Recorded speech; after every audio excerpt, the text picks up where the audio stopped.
कैसे बच्चों?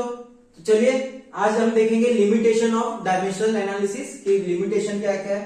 पिछली बार हम लोग ने पढ़ा था डायमेंशनल एनालिसिस के एप्लीकेशन ऑफ डायमेंशनल एनालिसिस, और अभी हम पढ़ेंगे limitation of dimensional analysis.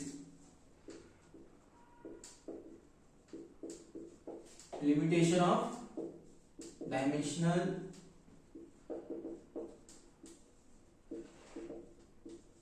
Analysis. तो सबसे पहला लिमिटेशन है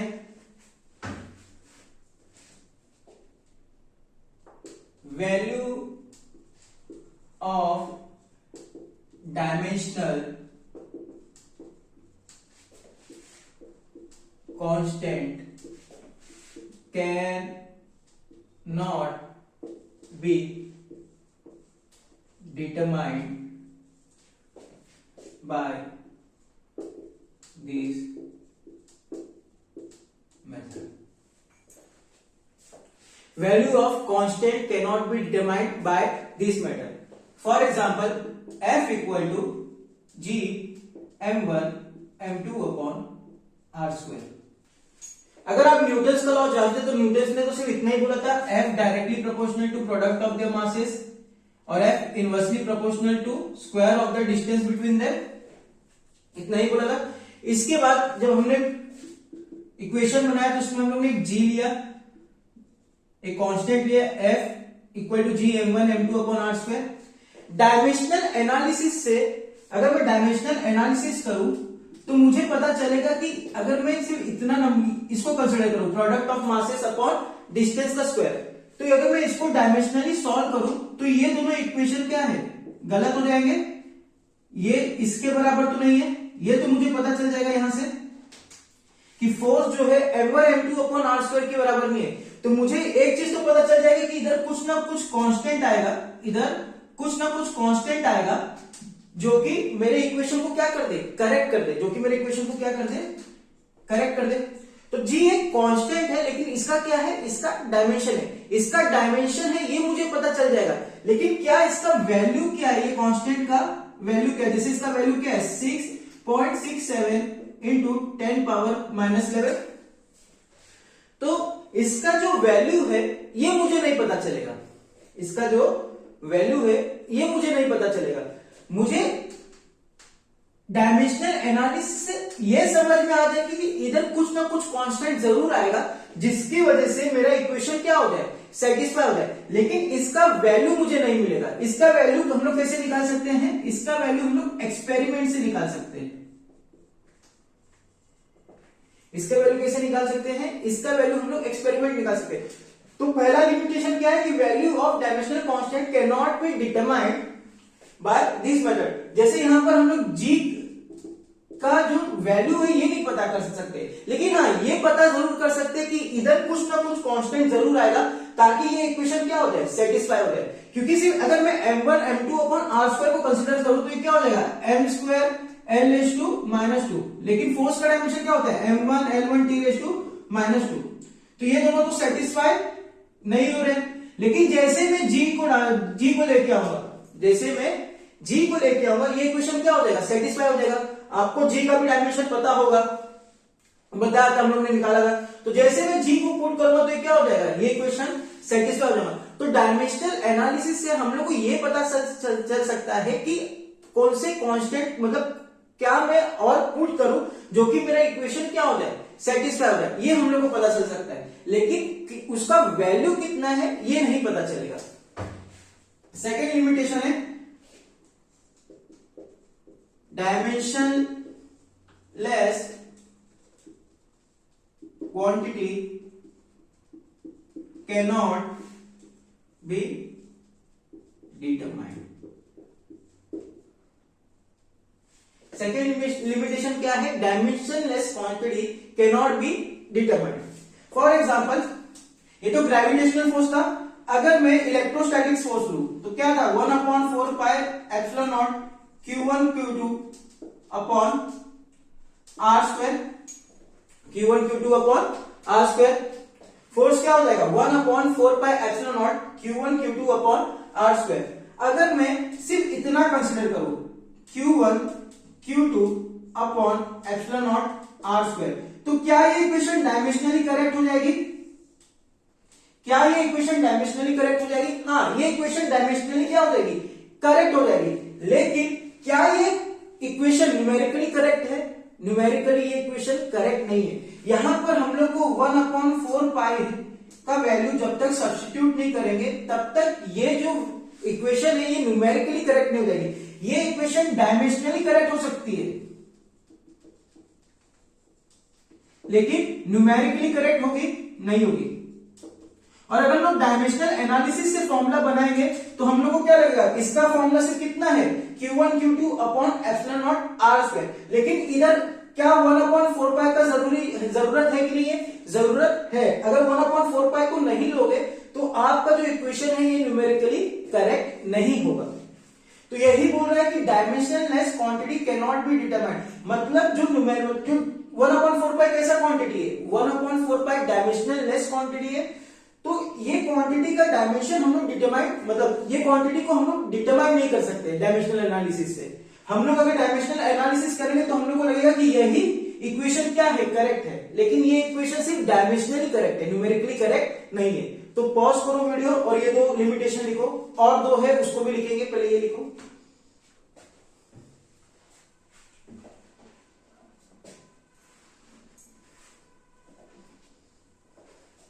तो दो लिमिटेशन पता चला। पहला लिमिटेशन है कि अगर कोई कांस्टेंट है उसका हम लोग वैल्यू नहीं निकाल सकते, उसका डायमेंशन निकाल सकते। लेकिन अगर कांस्टेंट ही क्या हो जाए, डायमेंशन लेस हो जाए, तो हम लोग कांस्टेंट भी नहीं निकाल सकते। पहले वाले में क्या हुआ? कांस्टेंट था, दो केस हो गया। कांस्टेंट था, एक बार उसको क्या था? डायमेंशन था, और एक बार क्या था? डायमेंशन लेस था। तो यहां पर हम लोग डायमेंशनली तो सॉल्व कर सकते हैं, यहां पर हम लोग डायमेंशनली बता सकते हैं कि कांस्टेंट है, लेकिन इसका क्या नहीं निकाल सकते? इसका वैल्यू नहीं निकाल सकते।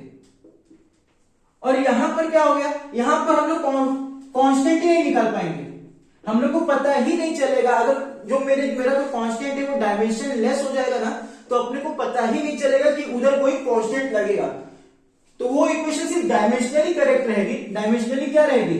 करेक्ट रहेगी। और उसका जो न्यूमेरिकल वैल्यू है वो क्या रहेगा? गलत रहेगा। क्या अच्छा सोच के बताओ, ये न्यूमेरिकली करेक्ट होगा क्या? ये वाला, हाँ ये न्यूमेरिकली करेक्ट हो जाएगा अगर हम लोग को कांस्टेंट का वैल्यू पता चल जाए, जो कि एक्सपेरिमेंट से पता चल जाएगा। तो ये न्यूमेरिकली करेक्ट भी रहेगा, डायमेंशनली भी करेक्ट रहेगा। लेकिन इसका हम लोग क्या नहीं निकाल पाएंगे? वैल्यू नहीं निकाल पाएंगे। और यहां पर क्या हो जाएगा? ये डायमेंशनली करेक्ट रहेगा और न्यूमेरिकली करेक्ट नहीं रहेगा। समझा? चलिए आगे बढ़ते हैं।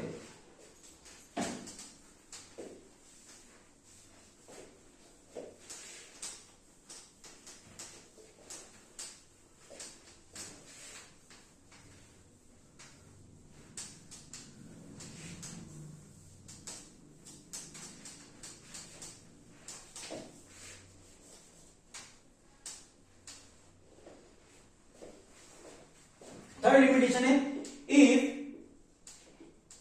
equation involves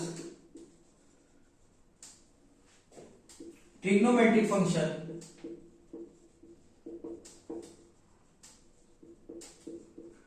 logarithmic function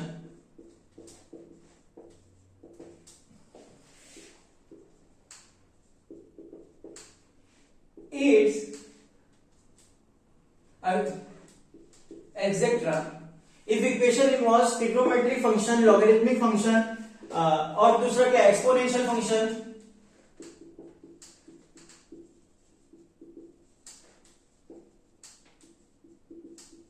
it cannot be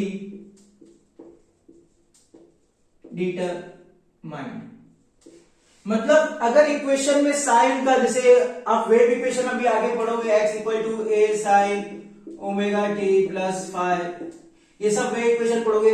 omega T minus K X ले लो, चलेगा, omega T minus K X, ठीक है। तो ये सब जो वेव इक्वेशन है ये आगे जब आप पढ़ोगे तो आपको पता चलेगा। अभी x भी क्या है? डिस्टेंस है, a भी क्या है? डिस्टेंस है, दोनों क्या है? डिस्टेंस ही है, तो दोनों का डायमेंशन लेंथ ही रहेगा। तो अगर मैं x इक्वल टू ए लिखूंगा तो ये भी डायमेंशनली क्या है, करेक्ट है। तो मुझे अगर मैं आगे साइन फंक्शन ना लगाऊं, अगर मैं साइन फंक्शन को हटा भी दूं तो भी क्या हो जाएगा, ये इक्वेशन डायमेंशनली क्या हो जाएगा, करेक्ट हो जाएगा। तो मेरे को पता ही नहीं चलेगा कि साइन फंक्शन की तरह भी कुछ है, क्योंकि साइन फंक्शन क्या होता है, साइन फंक्शन, लॉगरिथमिक फंक्शन, ये सब क्या रहते हैं, ये सब आपके कैसे क्वांटिटी है, ये सब डायमेंशनलेस क्वांटिटी है। याद है थर्ड लेक्चर में शायद से बताया था, सेकंड लेक्चर में बताया था। ये सब कैसे क्वांटिटी है, डायमेंशनलेस क्वांटिटी है। तो ये भी हम लोग डिटरमाइन नहीं कर पाएंगे अगर ट्रिग्नोमेट्रिक फंक्शन लग जाए, लॉगरिथमिक फंक्शन लग जाए, एक्सपोनेंशियल फंक्शन लग जाए, तो हम लोग करेक्ट फॉर्मूला बना ही नहीं पाएंगे। और फोर्थ लिमिटेशन है, इफ इक्वेशन involves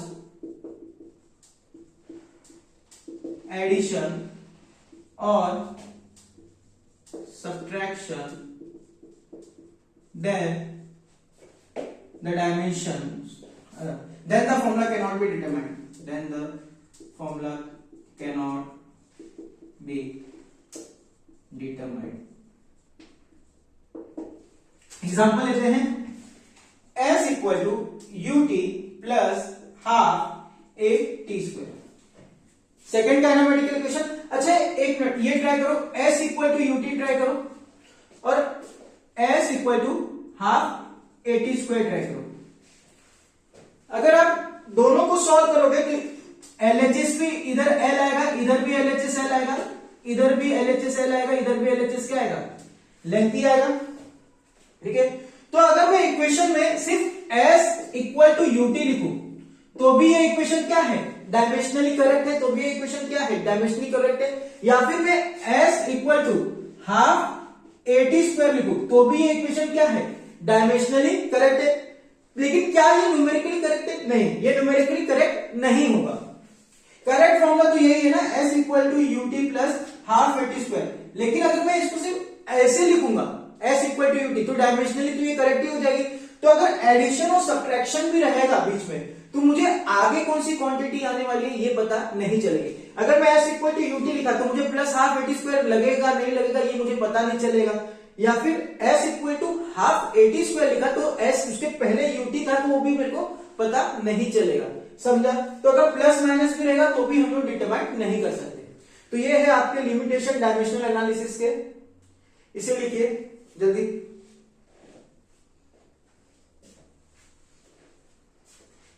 कोई कोई बुक में एक लिमिटेशन और दिया है उसे भी नोट कर लेते हैं।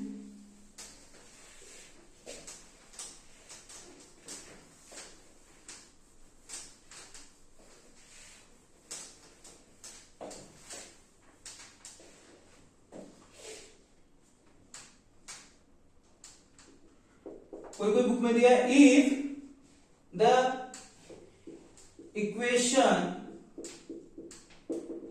involves more than 3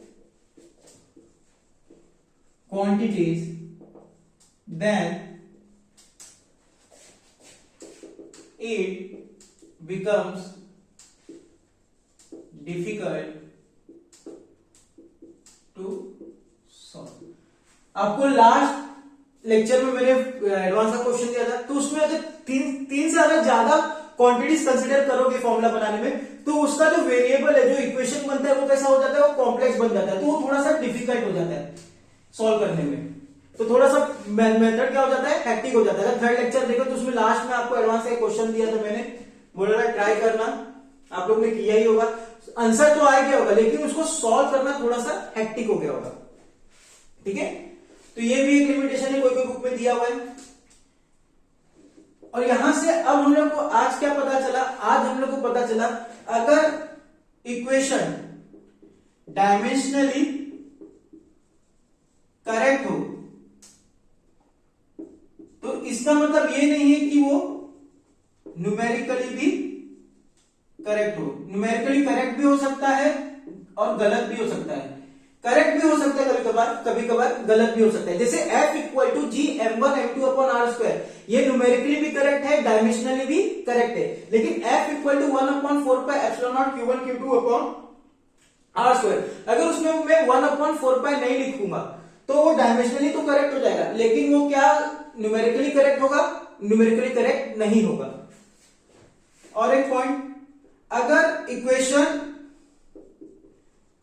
numerically correct है या फिर उसका जो फॉर्मूला जो है वो करेक्ट है, तो उसे डायमेंशनली करेक्ट होना पड़ेगा। ये मैंने आपको बताया भी है, उसे क्या होना पड़ेगा? डायमेंशनली करेक्ट होना ही पड़ेगा। तो अगर फॉर्मूला सही है तो वो डायमेंशनली करेक्ट हो गए। कौन सा एप्लीकेशन है डायमेंशनल एनालिसिस के? फर्स्ट एप्लीकेशन है। अगर फॉर्मूला सही है तो उसे डायमेंशनली क्या होना पड़ेगा? करेक्ट भी होना पड़ेगा। तो ये भी नोट कर लीजिए। तो यहां पर आपका डायमेंशनल एनालिसिस कंप्लीट हुआ, लिमिटेशन भी हो गया।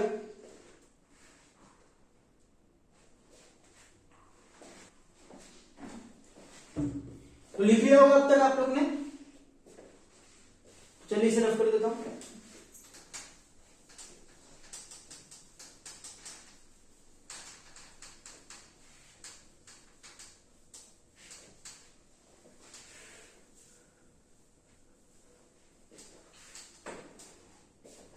अब अगला टॉपिक जो हम लोग पढ़ेंगे वो है राउंड ऑफ।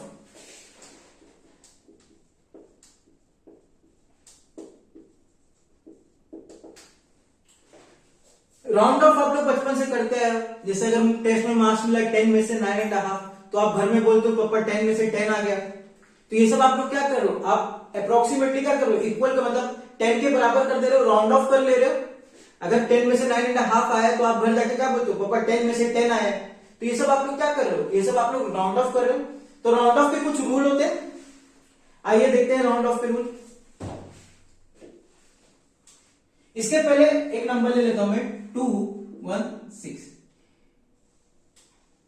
1 के जो आगे वाला नंबर है, 1 के जो राइट साइड जो नंबर है, इसको क्या बोलते हैं? इसको बोलते हैं सक्सीडिंग नंबर। और इसके जो पीछे वाला नंबर है, इसको क्या बोलेंगे? Preceding number. आगे वाले नंबर को बोलेंगे सक्सीडिंग नंबर, पीछे वाले नंबर को बोलेंगे प्रीसीडिंग नंबर। लेफ्ट वाले को प्रीसीडिंग और राइट वाले को सक्सीडिंग। तो राउंड ऑफ का फर्स्ट रूल है, ये तो आप सबको पता होगा, if the number to be drop is less than 5, then the preceding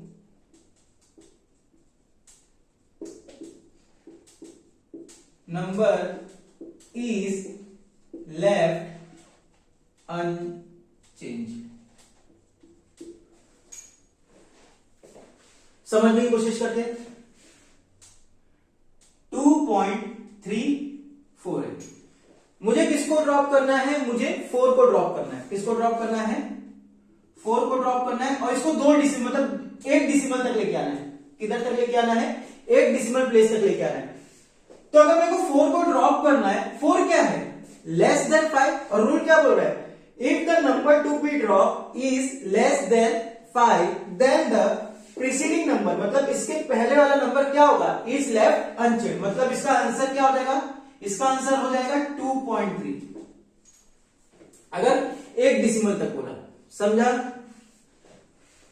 अगला रूल है, if the number to be drop is more than 5, then the preceding number is increased by 1।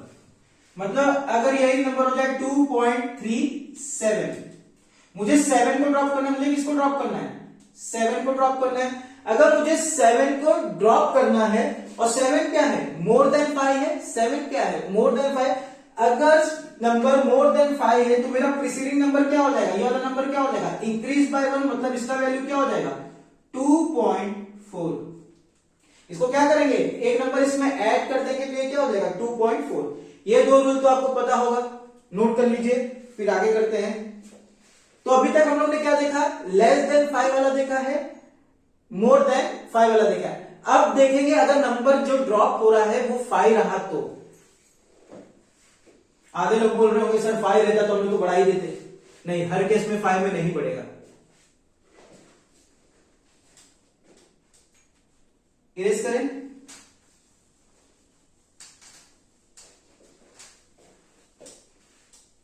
Her case में अगर 5 रहता तो आप बढ़ाते नहीं बेटा, कभी कभार बढ़ाया जाता है, कभी कभार वैसे ही छोड़ दिया जाता है।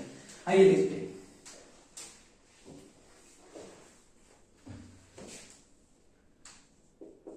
थर्ड रूल क्या है, if the number to be drop is 5। तो इसमें दो केस है।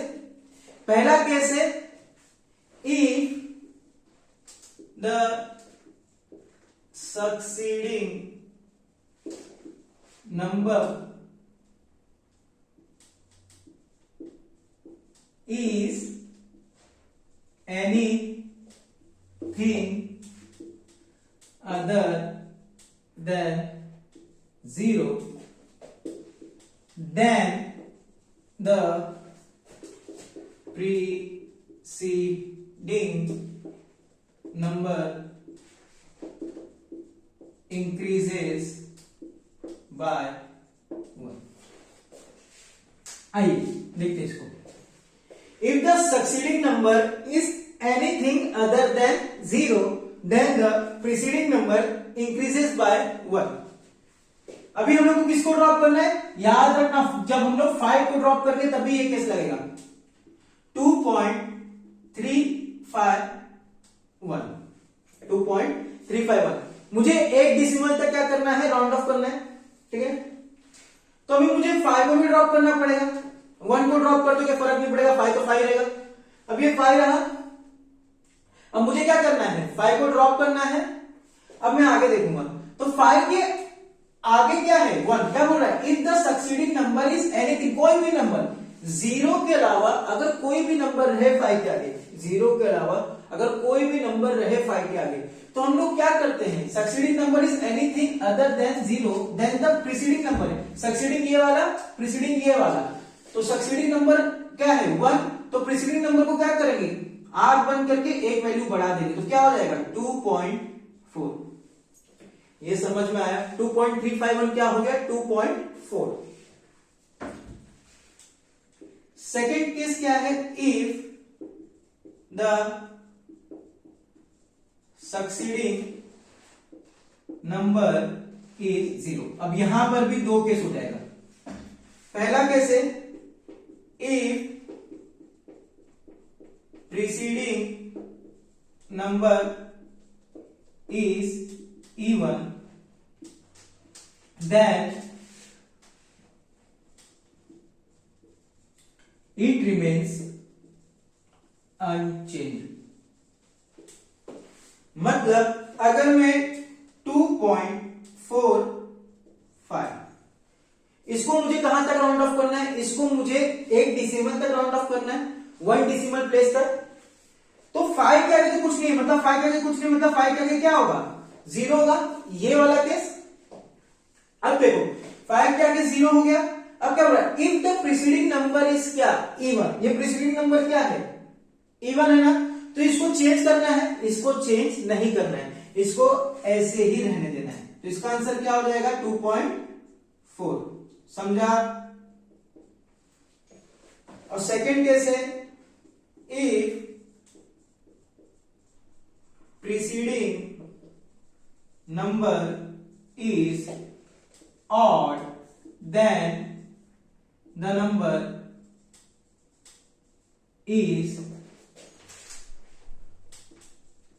Increased by 1। अगर प्रीसीडिंग नंबर ऑड है तो क्या होगा, नंबर क्या करेंगे हम लोग इंक्रीज बाय 1 करेंगे। इसका एग्जांपल यहां लिख देता हूं। एग्जांपल अगर मैं ले लू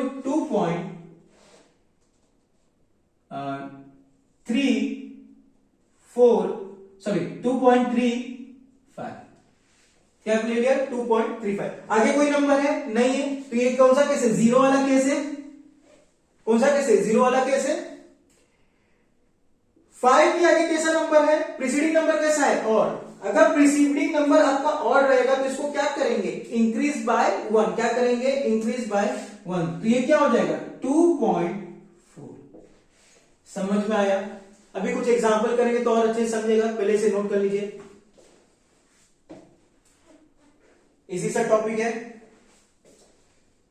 तो 5 केस में कितना केस देखा? 5 के केस में हम लोगों ने 3 केस देखा है। अगर 5 के सक्सीडिंग नंबर 0 रहेगा, 0 के अलावा कुछ भी रहेगा तो प्रीसीडिंग नंबर को क्या करेंगे? Increase by 1। 0 रहेगा तो 2 केस है। ठीक है, चलिए नोट डाउन हो गया।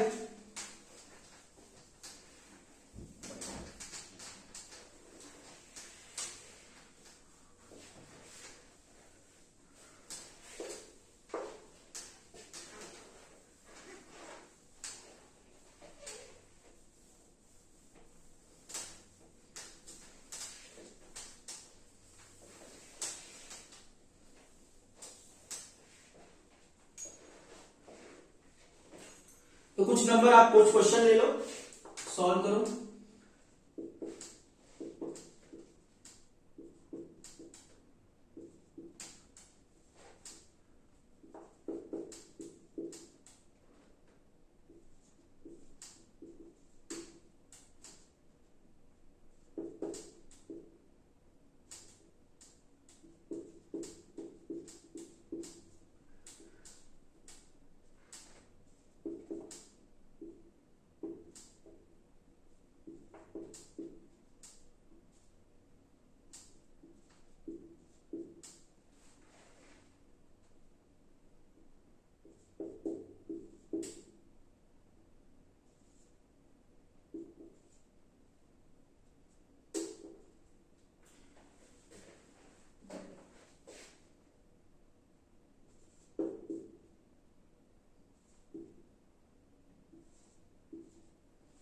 क्या करना है? राउंड ऑफ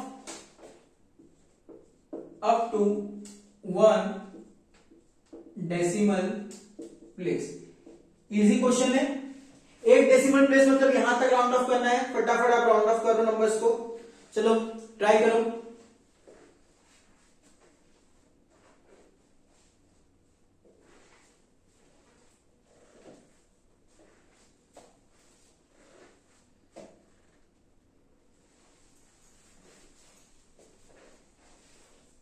चलिए देखते हैं किसका किसका आंसर आ गया। 1.472। पहला नंबर क्या है? 2। क्या है? 5 से कम है तो इसको ड्रॉप कर दिया, हटा दिया। आपका क्या हो गया? 1.47। दूसरा नंबर क्या है? 7। 7 क्या है? 5 से बड़ा। 5 से बड़ा है कि नहीं? अगर 5 से बड़ा है तो ये नंबर को क्या करेंगे? Increase by 1। तो इसका आंसर क्या आ जाएगा? 1.5। अब इसे देखिए 2.365। 5 के आगे कोई नंबर है? 5 के आगे कोई नंबर नहीं है तो ये क्या हो जाएगा? 2.3650। 2.3650। 0 वाला केस आ गया। अब ये वाला नंबर क्या है? इवन है। ये वाला नंबर क्या है? इवन है। तो मैं क्या करूंगा? इसको वैसे ही रहने दूंगा। तो इसका आंसर क्या हो जाएगा? 2.36। अभी भी सॉल्व नहीं हुआ है क्योंकि कहां तक सॉल्व करना है? 1 डेसिमल प्लेस तक। अब 6 क्या है? 5 से बड़ा है कि नहीं? 5 से बड़ा है तो मैं क्या कर दूंगा? मैं कर दूंगा 2.4। समझा? अब इसे सॉल्व करिए। ये क्या है? 18.76। 6 क्या है? 5 से बड़ा है। इजी सा क्वेश्चन। क्या हो जाएगा? 18.8। 3.451। अब देखिए 1 को मैंने ड्रॉप कर दिया, हट गया। अब किसको ड्रॉप करना है मुझे? 5 को ड्रॉप करना है। 5 के आगे कौन सा नंबर है? 1। 5 के आगे कौन सा नंबर है? 1। 1 क्या है? 0 के अलावा कोई और नंबर है। और जब भी अगर 0 के अलावा कोई और नंबर आए तो हम लोग प्रीसीडिंग नंबर को क्या कर देते? Increase by 1। अब इसको देखो, इसके आगे कोई नंबर है? इसके आगे कोई नंबर नहीं है मतलब क्या है? 0। इसके आगे कोई नंबर नहीं, मतलब क्या है, जीरो, और जीरो है। और अब मेरे को क्या करना है, 5 को ड्रॉप करना है। मुझे किसको ड्रॉप करना है, 5 को ड्रॉप करना है। 5 के आगे कैसा नंबर है, ऑड नंबर है, तो हम लोग क्या करेंगे, इंक्रीज बाय 1, तो ये क्या हो जाएगा 3.4, और लास्ट केस है 2.84। 4 क्या है, 5 से कम है, तो इसको ऐसे डायरेक्ट हटा देंगे, तो ये क्या हो जाएगा 2.8। तो मेरे को लगता है सबका आंसर आ गया होगा, सबने सॉल्व कर लिया होगा, रूल्स तो बाजू में थे, देख के सॉल्व कर लिया होगा। इजी था राउंड ऑफ। चलिए नोट करिए, जिन लोग ने नहीं किया फटाक से नोट करिए।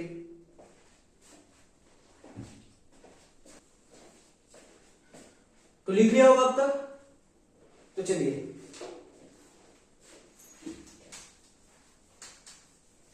अगला टॉपिक जो हम लोग पढ़ेंगे वो है significant figures.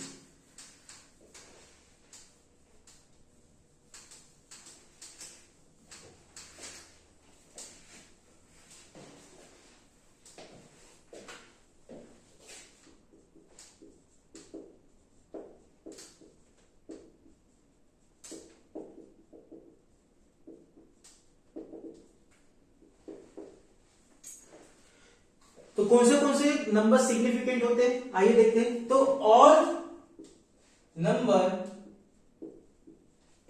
Other than 0 are significant. मतलब 0 के अलावा कोई और नंबर रहेगा तो क्या रहेगा, हमेशा सिग्निफिकेंट।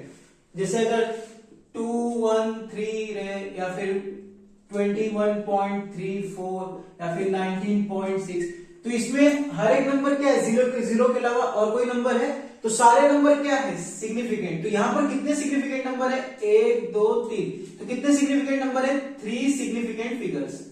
3 significant figures.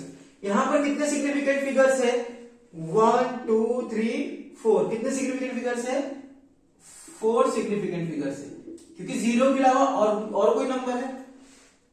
यहां पर कितने सिग्निफिकेंट फिगर्स हैं, यहां पर है 1, 2, 3, तो कितने सिग्निफिकेंट फिगर्स हो गए यहां पर, 3।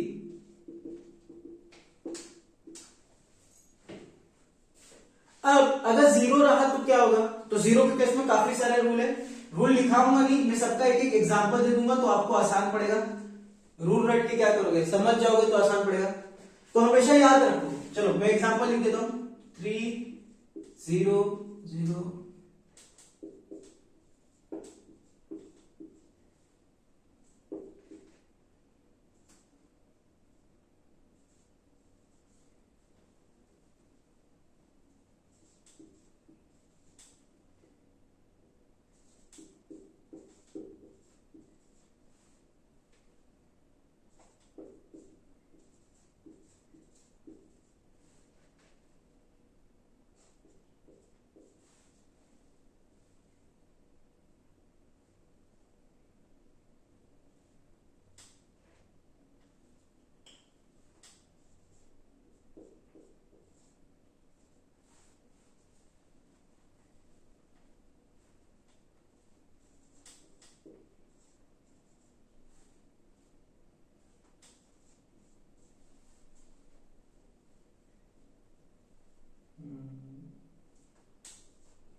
चलिए रूल देखते हैं।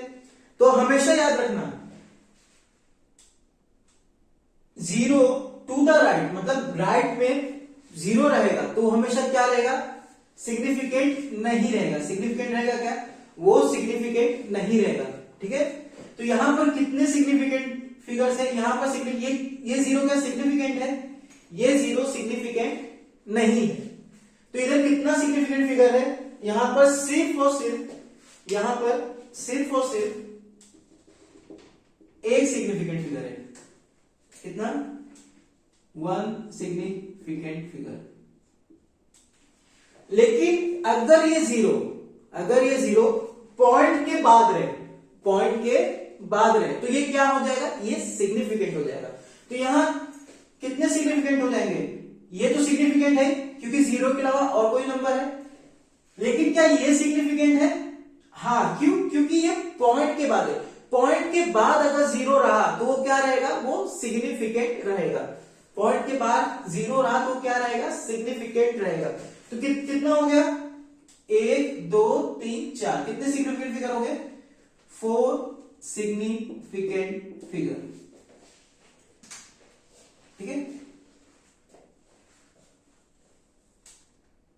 तो राइट साइड में अगर 0 राइट साइड में, नंबर के कौन से साइड में, नंबर के अगर राइट साइड में और वो पॉइंट के बाद है तो वो सिग्निफिकेंट है, लेकिन अगर पॉइंट नहीं है तो वो क्या है, सिग्निफिकेंट नहीं है। इतना समझ में आया। अब अगला केस देखते हैं। अगर 0 नंबर के पहले रहे, अगर 0 नंबर के पहले रहे तो क्या रहेगा, वो सिग्निफिकेंट नहीं रहेगा। वो सिग्निफिकेंट रहेगा क्या, वो सिग्निफिकेंट नहीं रहेगा। तो यहां पर कितने सिग्निफिकेंट फिगर है, यहां पर सिर्फ एक सिग्निफिकेंट फिगर है, यहां पर ये चारों सिग्निफिकेंट है। ठीक है, और यहां पर कितना है, सिर्फ एक। लेफ्ट साइड में अगर 0 रहा, चाहे वो पॉइंट के पहले रहे चाहे वो पॉइंट के बाद रहे, वो हमेशा क्या रहेगा, सिग्निफिकेंट नहीं रहेगा। ठीक है, तो ये क्या है, पॉइंट तो है भी नहीं, तो कितने सिग्निफिकेंट फिगर है, सिर्फ और सिर्फ एक सिग्निफिकेंट फिगर है। क्यों, क्योंकि लेफ्ट साइड में। अब इधर देखो, इधर पॉइंट तो है लेकिन क्या है, ये नंबर के ये साइड में, कौन से साइड में, नंबर के लेफ्ट साइड में, और लेफ्ट साइड का 0 हमेशा कैसा रहेगा, सिग्निफिकेंट नहीं रहेगा। तो यहां पर कितने सिग्निफिकेंट हो जाएंगे, यहां पर कितने सिग्निफिकेंट फिगर हो जाएंगे, एक सिग्निफिकेंट फिगर। तो राइट साइड वाले में अगर पॉइंट रहा तो सिग्निफिकेंट हो जाएगा, पॉइंट नहीं रहा तो सिग्निफिकेंट नहीं होगा। लेफ्ट साइड वाले में चाहे पॉइंट रहे चाहे न रहे तो भी क्या रहेगा, सिग्निफिकेंट नहीं रहेगा। अब अगला रूल देखते हैं।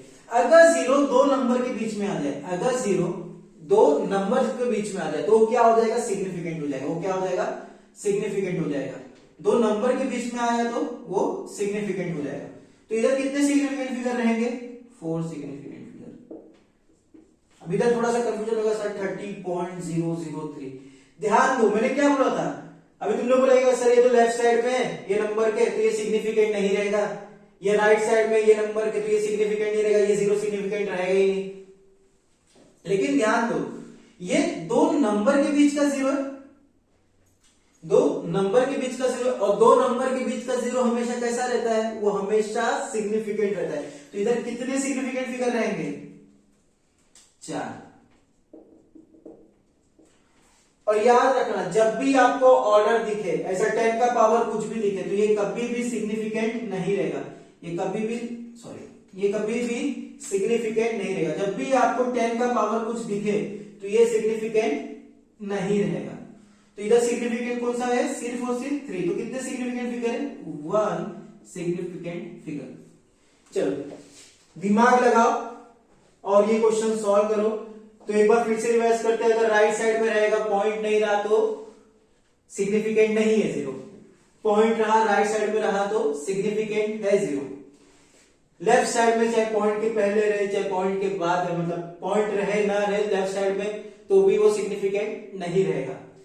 दो नंबर के बीच में आएगा तो सिग्निफिकेंट रहेगा। और अगर ऑर्डर रहा तो ऑर्डर कभी भी सिग्निफिकेंट नहीं होता, तो सिग्निफिकेंट नहीं रहेगा ऑर्डर, और सिर्फ एक नंबर रहेगा। अब इधर कितने सिग्निफिकेंट फिगर है, दिमाग लगाओ।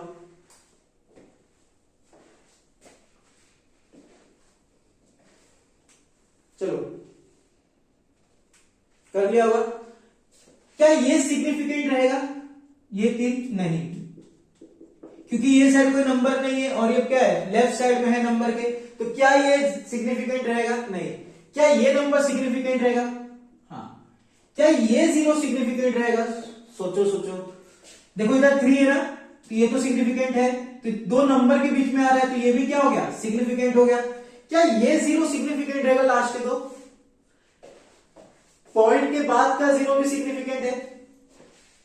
याद है कि नहीं, जिन लोग को ये लग रहा है ये नहीं है, ये 0 ये वाला केस नहीं है, कौन सा केस है, ये वाला केस है। तो क्या ये सिग्निफिकेंट है, ये हाँ ये भी सिग्निफिकेंट है। तो कितने सिग्निफिकेंट फिगर हो गए, 1 2 3 4 5 6। तो कितना, 6 सिग्निफिकेंट फिगर। सबका ऑलमोस्ट 99% लोग का आ गया होगा, जो 1% का नहीं आया होगा उन लोगों को अब समझ में आया। अब प्रैक्टिस करते रहोगे तो आप लोग को भी आ जाएगा, ठीक है। तो सिग्निफिकेंट फिगर्स का रूल समझा, नोट डाउन कर लीजिए इधर अपने शब्द में, जैसा आपको समझ में आए, क्या मैंने बोला, क्या क्या लिखना है अपने शब्द में लिख लीजिए, ठीक है। चलो जल्दी एग्जांपल नोट कर लेना।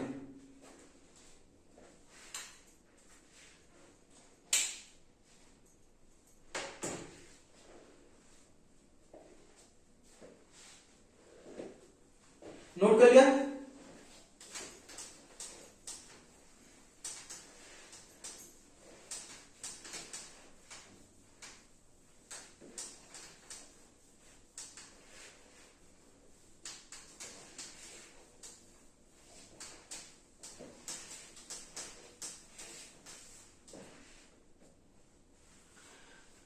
अगला जो टॉपिक हम लोग देखेंगे वो है अरिथमेटिक ऑपरेशंस।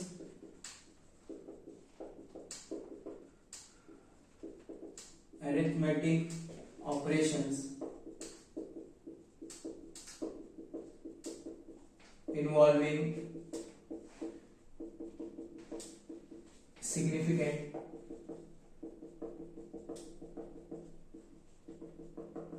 फिगर्स, ठीक है।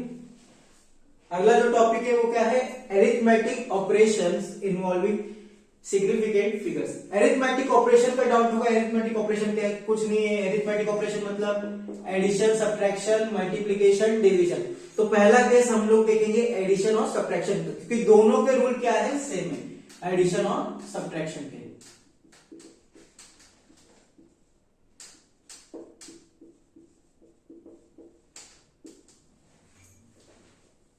तो एडिशन और सब्ट्रैक्शन का रूल मैं एग्जांपल से समझाता हूं।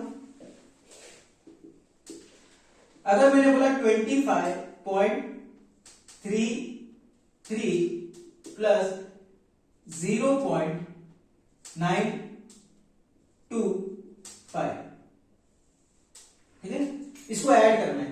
तो एक काम करो, पहले नॉर्मल एडिशन करेंगे। 0 plus 5, 3 plus 2 5, 9 plus 3 12,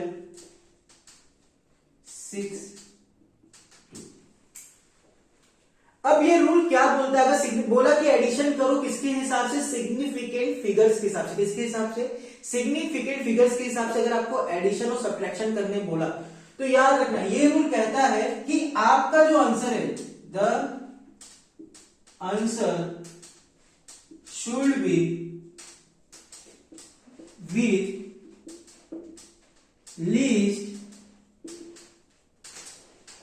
with least decimal places as it is in question। मतलब आपका जो आंसर है वो उतने डेसिमल प्लेस तक होना चाहिए। कितने? उतने डेसिमल प्लेस तक होना चाहिए जो क्वेश्चन में सबसे कम डेसिमल प्लेस है। सबसे कम डेसिमल प्लेस क्वेश्चन में जो भी है उतने का ही आपका आंसर होना चाहिए। तो इधर देखो, इधर कितना डेसिमल प्लेस है? देख के बताओ, इधर कितना डेसिमल प्लेस है? 2। कितना डेसिमल प्लेस है? 2 डेसिमल प्लेसेस। यहां पर कितना डेसिमल प्लेसेस है? 3 डेसिमल प्लेसेस। तो आपका आंसर हमेशा कैसा होना चाहिए? With least decimal places. तो यहां पर देखो, लीस्ट डेसिमल प्लेसेस कितना है? 2। मतलब इसको मुझे क्या करना पड़ेगा? राउंड ऑफ करना पड़ेगा। इसको मुझे क्या करना पड़ेगा? इसको मुझे राउंड ऑफ करना पड़ेगा। कहां तक? 2 डेसिमल प्लेसेस तक, क्योंकि मेरा आंसर कितने में होना चाहिए? 2 डेसिमल प्लेसेस तक ही होना चाहिए। लीस्ट डेसिमल प्लेसेस बोला है, तो अगर मैं इसे राउंड ऑफ करूं तो 5 जाके कुछ है नहीं, 0 है, तो 0 वाला केस आ गया राउंड ऑफ का। तो क्या होगा ये नंबर? सोच के बताओ कितना तक राउंड ऑफ हो जाएगा? ऑड है, आगे 0 है, कौन सा केस? लास्ट केस आ रहा है। ऑड है और 0 है, 5 वाले का लास्ट केस आ रहा है, तो ये नंबर क्या हो जाएगा? 26.26। अब ये 2 डेसिमल प्लेस तक हो गया, तो अब ये आंसर ये करेक्ट है। जब भी बोले ऐड या फिर सब्ट्रैक्ट इन्वॉल्विंग सिग्निफिकेंट फिगर्स, तो ये बोले सिग्निफिकेंट फिगर्स का, ठीक है। एक सब्ट्रैक्शन का भी कर लेते हैं। क्या करें, सेम नंबर को माइनस ही कर दें। 25.33 माइनस 0.925, ठीक है, कुछ नहीं है तो ये 0 हो गया। 2 10 5 0 4 13 माइनस 9 4 24.405। अब बताओ यहां पर कितने डेसिमल प्लेस तक आंसर लेना है अपने को, कितने डेसिमल प्लेस तक लेना है? 2 कि 3? 2 कि 3? ये कितना डेसिमल प्लेस है गधो? 3 नहीं है, ये 2 है। ये 0 तो हमने ही कंसीडर किया है। जो लोग 3 बोल रहे हैं गलत है। ये 0 किसने कंसीडर किया था? हम लोग ने कंसीडर किया था। तो यहां पर कितना डेसिमल प्लेस है? यहां पर कितना डेसिमल प्लेस है? यहां पर क्वेश्चन में तो 2 ही था ना, क्वेश्चन के हिसाब से तो देखना है अपने ने। इधर 0 किसने कंसीडर किया? हम लोग ने कंसीडर किया, क्वेश्चन में दिया हुआ नहीं था सॉल्व करने के लिए। कितना हो जाएगा? इधर कितना डेसिमल प्लेस है? 2। इधर कितना डेसिमल प्लेस है? 3। इधर तो 0 किसने कंसीडर किया था? हम लोग ने कंसीडर किया था। उसको डेसिमल प्लेस में नहीं लिया जाएगा। तो अब इसको क्या करना है? राउंड ऑफ करना है। 5 है, 5 के आगे 0 है, 5 के आगे क्या है? 0 है। 0 क्या होता है? ये इवन है कि ऑड है? ऑड है कि इवन है? इवन है, तो इसको एज इट इज रहने दो। तो ये आंसर क्या हो जाएगा? 24.40। समझा? इवन है कि ऑड है? 0 क्या है? इवन है, तो इवन को हम लोग एज इट इज रहने देते हैं। तो ये क्या हो जाएगा? 24.40। पक्का?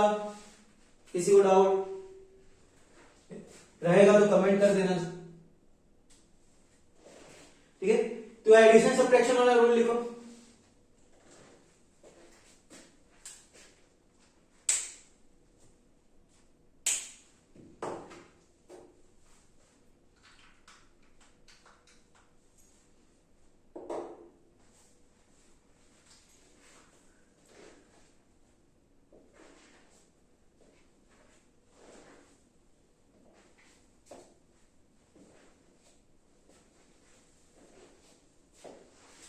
चलिए इरेज कर देता हूं।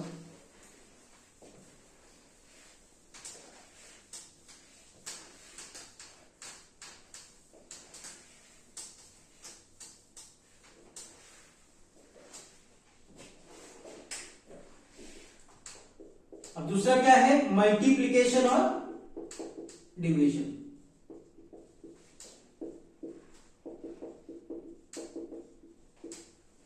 अगर कभी भी मल्टीप्लिकेशन और डिवीजन बोले करने को, कभी भी मल्टीप्लिकेशन डिवीजन बोले किसके हिसाब से? सिग्निफिकेंट फिगर्स के हिसाब से, तो उसका भी अपना एक रूल है, उसका भी अपना एक रूल है। तो आइए मल्टीप्लाई करते हैं। एग्जांपल से करेंगे तो इजी पड़ेगा। 9.63 इंटू 0.20 से अपन मल्टीप्लाई करेंगे तो क्या हो जाएगा? 0 0 0 0 2 3 6 2 6 12 1 9 2 6 0 6 2 9 1, तो क्या हो जाएगा? 1.9260। तो सिग्निफिकेंट फिगर्स का रूल ये बोलता है जब मल्टीप्लिकेशन डिवीजन करोगे, मेरा आंसर हमेशा the answer should be with the least number of significant figures as it is in question। क्या बोल रहे हैं? The answer should be with the least number of significant figures as it is in question. मतलब मेरा जो final answer है वो least number of significant figures का होना चाहिए जितना क्वेश्चन पे। यहां पर कितने नंबर का सिग्निफिकेंट फिगर्स है, कितने सिग्निफिकेंट फिगर्स इधर, 3 सिग्निफिकेंट फिगर्स, और यहां पर चलो बताओ 2 सिग्निफिकेंट फिगर्स, वेरी गुड। तो मेरा आंसर हमेशा कितने पे होना चाहिए, 2 सिग्निफिकेंट फिगर्स का होना चाहिए। कितने सिग्निफिकेंट फिगर्स का होना चाहिए, 2 सिग्निफिकेंट फिगर्स का होना चाहिए। यहां पर डेसिमल प्लेसेस नहीं है, यहां पर सिग्निफिकेंट फिगर्स है। एडिशन सब्ट्रैक्शन में डेसिमल प्लेसेस है, कंफ्यूज नहीं होना है। एडिशन सब्ट्रैक्शन में डेसिमल प्लेसेस वाला रूल है और यहां पर सिग्निफिकेंट फिगर्स वाला रूल है, ठीक है, दोनों अलग अलग है। तो यहां पर देखो 2 सिग्निफिकेंट फिगर्स 3, तो इसको कहां तक राउंड ऑफ करूं मैं, 2 सिग्निफिकेंट फिगर्स तक। तो ये क्या हो जाएगा, 1.9260 था, 0 सिग्निफिकेंट नहीं हट गया, चलो जाओ 0 6 हटेगा, यहां पर क्या आ जाएगा 3, 6 क्या हो गया, राउंड ऑफ हो गया, क्या हो गया 3 5 से कम है तो ये हो गया। तो इसका आंसर, करेक्ट आंसर क्या है 1.9। समझा। तो मल्टीप्लीकेशन और सब्ट्रैक्शन, सॉरी मल्टीप्लीकेशन और डिवीजन में हम लोग सिग्निफिकेंट फिगर्स देखते हैं। क्वेश्चन में लीस्ट सिग्निफिकेंट फिगर्स कितना है उतने का ही हम लोग क्या बनाते हैं, आंसर्स बनाते हैं। और एडिशन और सब्ट्रैक्शन में हम लोग क्या देखते हैं, डेसिमल प्लेसेस देखते हैं, ठीक है। चलो नोट डाउन करो, फिर प्रीवियस ईयर क्वेश्चन करते हैं, नीट में पूछा हुआ है क्वेश्चन करेंगे।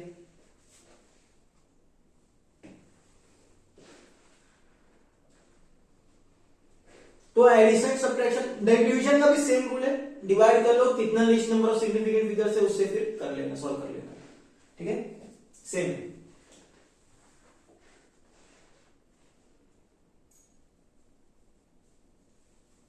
तो नोट कर लिया होगा।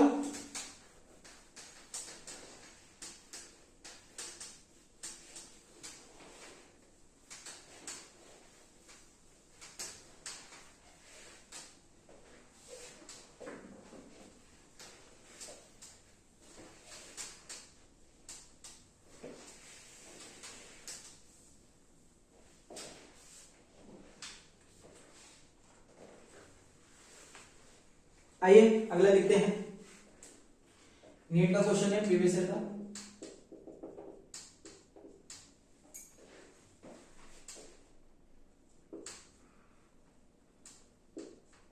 What is the value of 9.99 minus 0.0099 with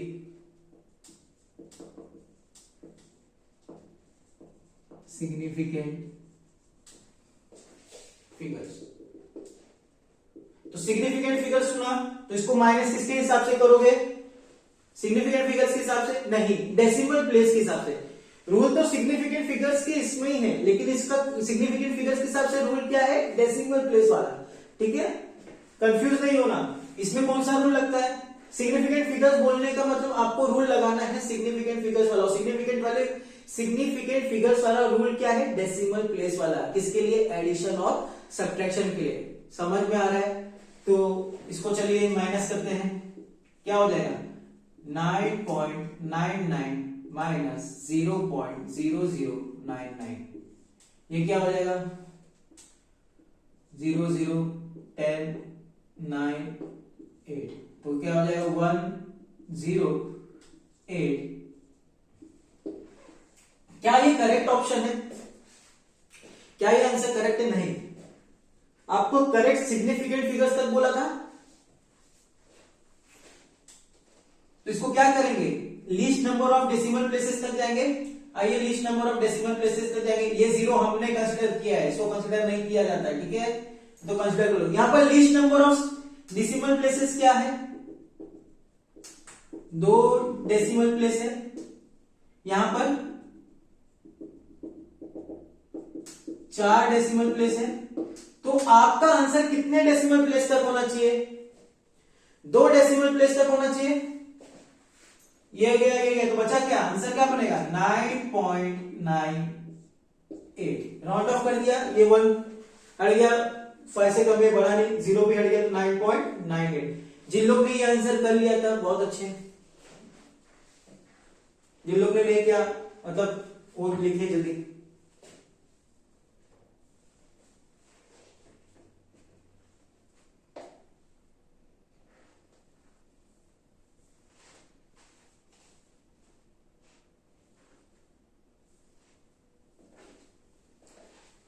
ठीक है, एक और एक प्रीवियस ईयर क्वेश्चन ले लेते हैं सिग्निफिकेंट फिगर्स का।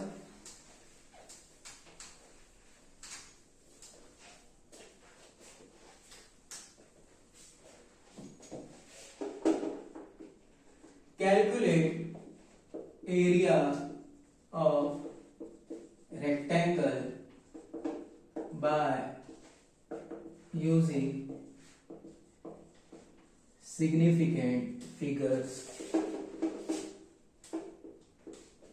if the length is 55.3 and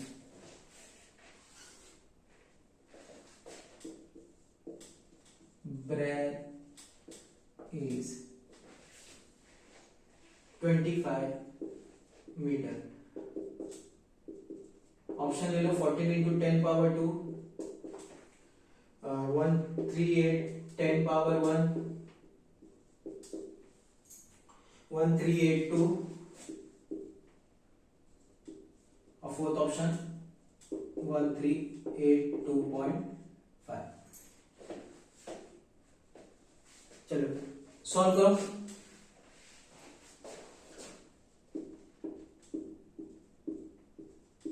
चलो जल्दी वीडियो पॉज करो, ट्राई करो।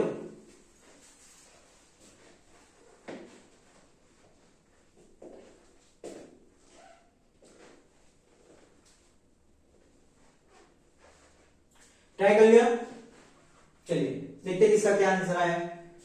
तो क्या करेंगे, 55.3 मल्टीप्लाई बाय 25, 5 3 जा 15, 5 5 जा 25, 6 5 5 जा 25, 27 0, 2 3 जा 6, 2 5 जा 10, 2 5 जा 10, 11 5 12 8 3 1। एक नंबर के बाद पे कौन सा option, D option. D option गलत है, क्या बोल रहा है, यूजिंग सिग्निफिकेंट फिगर्स का रूल। डी ऑप्शन मार्क कर दोगे गलत हो जाएगा, डी ऑप्शन क्या है, गलत है। तो सिग्निफिकेंट फिगर्स का अपन रूल अप्लाई करेंगे, ये देख लिया ये देख लिया, मार्क कर दो, बोला अरे बहुत इजी क्वेश्चन है, नहीं, सिग्निफिकेंट फिगर्स का रूल अप्लाई करना है। तो यहां पर कितने नंबर ऑफ सिग्निफिकेंट फिगर्स है अपने पास, 3, यहां पर 2, तो हम लोग को राउंड ऑफ करना पड़ेगा, अपने को राउंड ऑफ करना पड़ेगा कहां तक, 2 नंबर ऑफ सिग्निफिकेंट फिगर्स तक।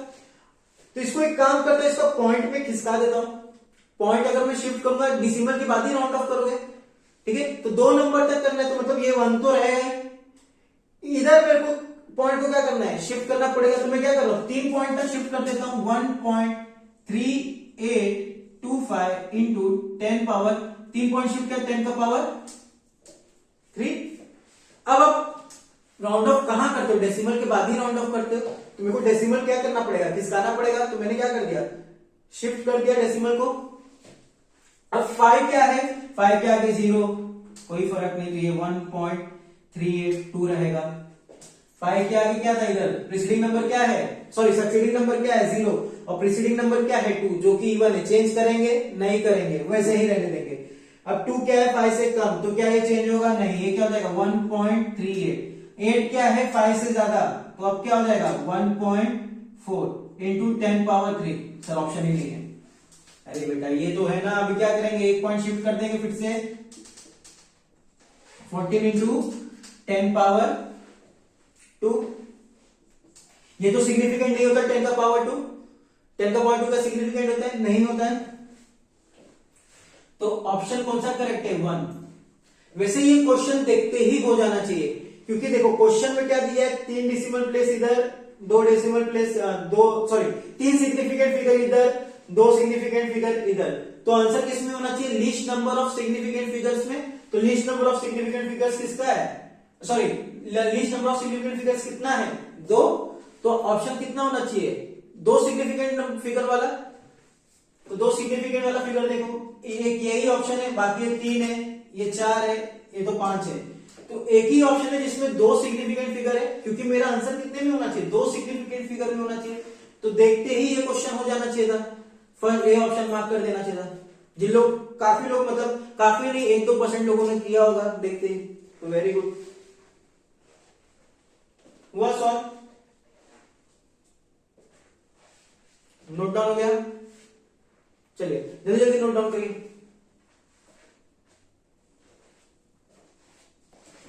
तो नोट डाउन कर लिया होगा। आइए अगला टॉपिक देखते हैं, लास्ट टॉपिक आज के लेक्चर का।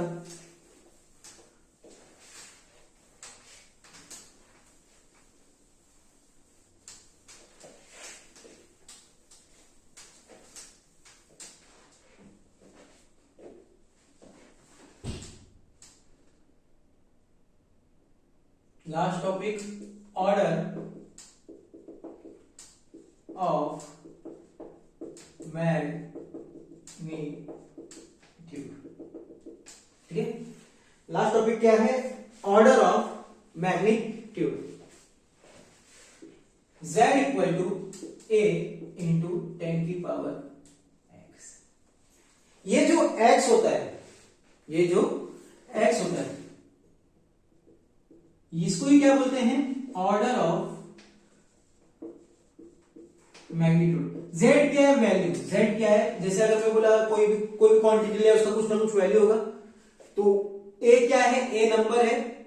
जैसे अगर मैं 5, जैसे लिखा डिस्टेंस इक्वल टू 5 इंटू 10 की पावर 2। तो यहां पर 5 क्या है? नंबर है, जो कि a रिप्रेजेंट कर रहा है। z क्या है? क्वांटिटी है, बता रहा है।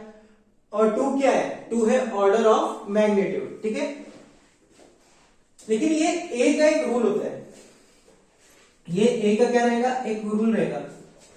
अब देखो, a आपका 0.5 से बड़ा होना चाहिए और 5 के इक्वल होना चाहिए। 0.5 के से बड़ा होना चाहिए और 5 के इक्वल होना चाहिए, 5 से छोटा होना चाहिए। मतलब 0.5 से लेके आपका वैल्यू 5 तक वेरी कर सकता है। फॉर एग्जाम्पल अगर मैं बोलूं 19 इंटू 10 की पावर 2, इसका ऑर्डर ऑफ मैग्नीट्यूड बताओ। सोचो, आप लोग देख के क्या बोलोगे? सर कितना इजी क्वेश्चन है, 2 होगा ना ऑर्डर ऑफ मैग्नीट्यूड। नहीं, क्या ये 0.5 से 5 के बीच में लाई कर रहा है? नहीं लाई कर रहा है। क्या ये 0.5 से 5 के बीच में 19 लाई कर रहा है? क्या नहीं लाई कर रहा है। तो मतलब मुझे एक पॉइंट शिफ्ट करना पड़ेगा। तो ये कैसा हो जाएगा? 1.9 इंटू 10 की पावर 3। तो ये 3 क्या हो गया? अब इसका ऑर्डर ऑफ मैग्नीट्यूड क्या हुआ? 3। ऑर्डर ऑफ मैग्नीट्यूड क्या हो गया? OM क्या होगा? ऑर्डर ऑफ मैग्नीट्यूड क्या है इसका? Order of magnitude 3। 1.9 0.5 से लेके 5 के बीच में लाई कर रहा है। हाँ, समझा? अब मैं बोलूं, अगला बोलूं 0.62 इंटू 10 पावर -3। क्या कर रहा हूं? 0.62 इंटू 10 पावर -4 ले लो। अब इसका ऑर्डर ऑफ मैग्नीट्यूड बताओ। चलो इजी क्वेश्चन है। कितना होगा ऑर्डर ऑफ मैग्नीट्यूड? 0.62 क्या 5 के इधर लाई कर रहा है? 0.5 के इसमें लाई कर रहा है कि नहीं लाई कर रहा है? इसके अंदर लाई कर रहा है कि नहीं लाई कर रहा है? 0.5 से 5 के बीच में, ये क्वेश्चन है। लाई कर रहा है कि नहीं? 0.5 से 5 के बीच में। हाँ, तो इसका ऑर्डर ऑफ मैग्नीट्यूड क्या हो जाएगा? 3 - 4। अगला क्वेश्चन लेते हैं 0.35 इंटू 10 पावर +4। अब इसका ऑर्डर ऑफ मैग्नीट्यूड बताओ। क्या 0.35 0.5 से बड़ा है क्या? नहीं, 0.5 से क्या है? छोटा है। 0.5 से क्या है? छोटा है। 0.35 0.5 से क्या है, छोटा है। तो क्या ये ऑर्डर ऑफ मैग्नीट्यूड प्लस वो होगा? नहीं। हम लोग क्या करेंगे, अब एक पॉइंट शिफ्ट करना पड़ेगा। क्या हो जाएगा, 3.5 इंटू 10 पावर 3। अब इसका ऑर्डर ऑफ मैग्नीट्यूड क्या हो जाएगा, 3 हो जाएगा। समझा? आपका ये नंबर किसके बीच में होना चाहिए, 0.5 और 5 के बीच में। अगला क्वेश्चन देखते हैं।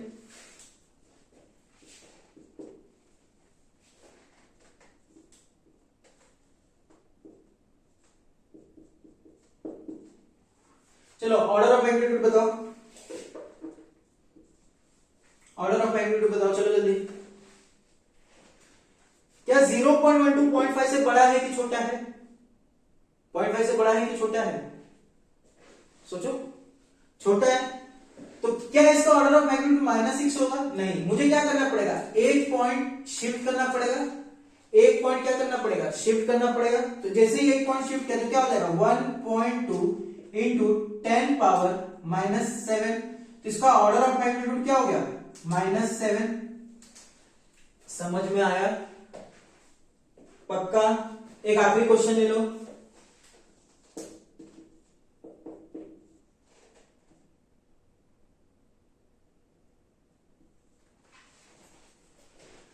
चलो अब ये बता दो, क्या मेरा नंबर 0.5 के बराबर हो सकता है क्या, इक्वल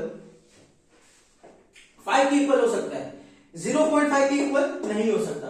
तो मतलब मुझे ये डेसिमल शिफ्ट करना पड़ेगा। तो ये क्या हो जाएगा, 5 इंटू 10 पावर -6। डेसिमल शिफ्ट कर दिया मैंने, और इसका वैल्यू क्या हो जाएगा, ऑर्डर ऑफ मैग्नीट्यूड क्या हो जाएगा, -6। समझा? पक्का? इजी? टफ है क्या? नहीं, मैं ही बोल दे रहा हूं क्योंकि बहुत इजी है। अगर मैं बोलूं ना, क्वेश्चन एक और ले लो, अगर मैं बोलूं कोई 5 है, 5 का ऑर्डर ऑफ मैग्नीट्यूड बताओ। ओ सर क्या 5 है, 5 क्या है ऑर्डर ऑफ मैग्नीट्यूड, 10 का पावर कुछ नहीं। अरे 10 का पावर कुछ नहीं तो मतलब 10 का पावर क्या है, 0। 10 का पावर कुछ नहीं मतलब 10 का पावर क्या है, 0। 10 का पावर 0 1 5 इंटू 1 1।